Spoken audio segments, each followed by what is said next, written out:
memberikan masukan ke pejabat penyelenggara layanan publik di daerah itu.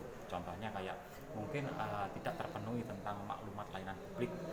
Di maklumat itu ada narasi yang menyebut penyelenggara negara yang tidak melaksanakan tugasnya itu dapat dikenakan sanksi. Kemudian yang memberikan inovasi, ada layanan publik yang memuaskan, itu dapat reward. Itu harus terpampang di setiap kantor.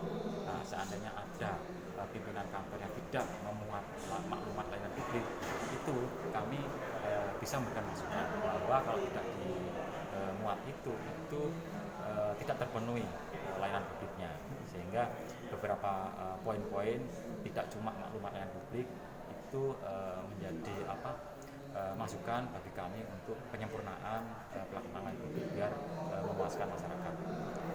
Sejauh ini keluhan atau laporan pelayanan publik dari dinas mana saja biasanya? Di Jawa Timur selama tahun 2020 ada 408 pengaduan layanan publik yang masuk ke Ombudsman. Dari 408 hampir separuhnya itu terbukti ada indikasi maladministrasi. Sisanya bisa mungkin laporan itu tidak terpenuhi maladministrasi atau mungkin dokumen-dokumennya itu kurang lengkap sehingga kami terpaksa menyetop tindak lanjut dari pengaduan masyarakat. Kemudian pada pada 3 bulan pertama kami menerima 116 pengaduan masyarakat. Dari 116 itu mayoritas masih kami dalami dan mudah-mudahan ditemukan maladministrasi dan bisa diselesaikan dengan baik. Jadi gini, mekanismenya di Ombudsman itu kalau seandainya ditemukan maladministrasi, kami menyusun laporan hasil akhir pemeriksaan dan itu diserahkan ke instansi terlapor. Contohnya ada laporan tentang pembuatan EKTP yang berbulan-bulan tidak selesai, masuk ke kami. Kami simpulkan ada maladministrasi. Akhirnya kami susun LAHP itu, kemudian ada masukan, rekomendasi atau tindakan korektif agar proses yang berbulan-bulan itu tidak terjadi lagi.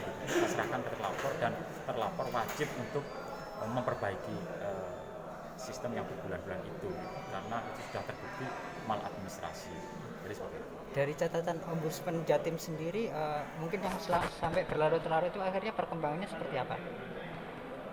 Mungkin pertama penyebabnya terjadi maladministrasi dalam bentuk penundaan berlarut-larut itu pertama mungkin literasi atau mungkin kesadaran dari penyelenggara layanan publik itu tidak maksimal. Artinya atau mungkin ada kesengajaan, dia tahu tapi dia punya motif lain, mungkin motif lain itu bisa untuk kepentingan pribadi atau mungkin dia ingin menjadi perantara dalam layanan publik.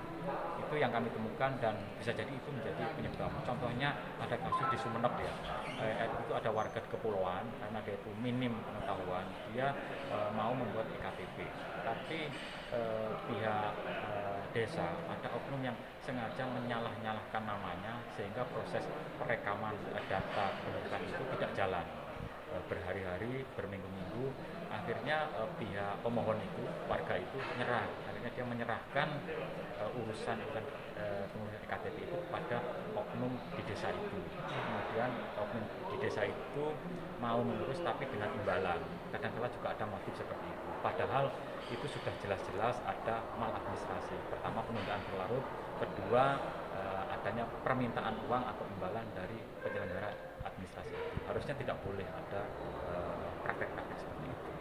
Pak, gitu ya, sehingga nggak mungkin juga dipasang CCTV di toilet kan, nggak boleh Bapak Ibu, sehingga tidak ada percampuran di ruang-ruang tidak formal antara penyelenggara